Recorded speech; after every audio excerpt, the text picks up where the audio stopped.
Di antara ribuan kisah pilu tentang dana amanah, ada satu kisah yang membuat kami takjub. Sebuah kisah nyata di tahun 2023 tentang seorang guru sederhana yang berhasil mengakali sistem yang selama ini menjebak banyak orang.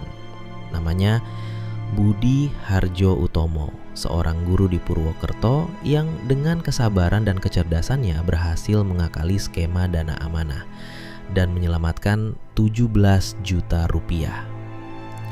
Perjuangannya bukan 1-2 bulan, tapi hampir 1 dekade sejak tahun 2014. Semua dimulai dari sebuah meja kerja sederhana dan sebuah celengan kecil. Saudaraku Dana Revolusi. Kita sering mendengar cerita pilu tentang korban yang kehilangan uangnya. Kita melihat betapa frustrasinya saat uang kontribusi yang dikirim tidak pernah kembali. Tapi bagaimana jika ada cara lain? Bagaimana jika ada seseorang yang berhasil menghentikan rantai kerugian ini? Bukan dengan melawan, melainkan dengan cara yang paling unik dan cerdik. Inilah kisah Pak Budi. Seorang warga desa di Purwokerto yang sudah lelah dengan janji-janji kosong. Setiap hari, grup chat dipenuhi informasi baru. Setiap minggu, ada saja agenda kontribusi. Pak Budi merasa ada yang tidak beres, tapi ia tak ingin dianggap tidak setia. Ia ingin tetap berkontribusi, namun tetap melindungi dirinya. Suatu siang, ia mampir ke sebuah warung kecil sepulang dari rutinitasnya. Di sana, matanya tertuju pada sebuah celengan kuning polos. Sebuah ide gila pun muncul.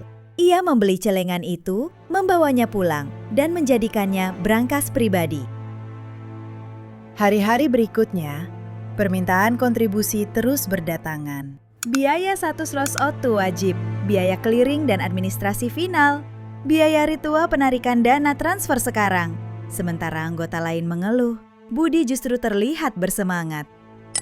Setiap kali ada perintah membayar, ia masuk ke kamar, mengambil uang tunai, lalu memasukkannya ke dalam celengan.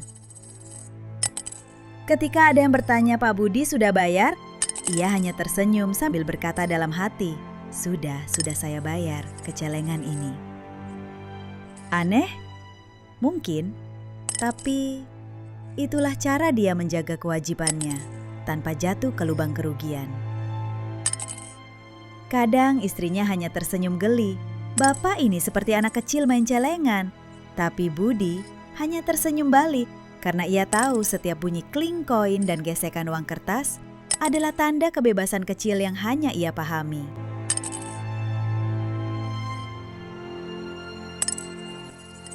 Waktu berjalan, celengan itu makin berat, bahkan sulit diangkat. Hingga suatu sore, datanglah perintah terakhir. Kontribusi penutupan. Budi memasukkan uang terakhir ke dalam celengan.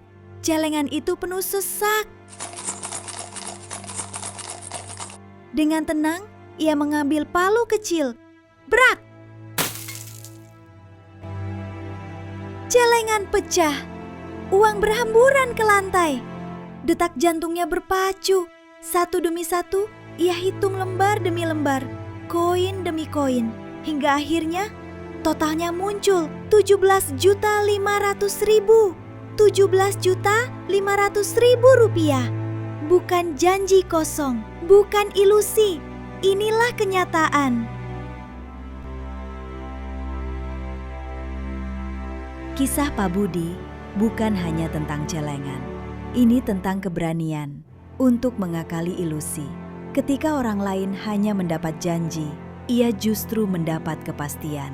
Karena amanah yang sejati bukanlah janji orang lain. Amanah sejati adalah uang keringat kita yang harus kita jaga sendiri. Jadilah seperti Pak Budi. Mulailah revolusi kecilmu sendiri. Karena kemenangan sejati bukan saat kita menerima janji, melainkan saat kita berani menyelamatkan diri sendiri.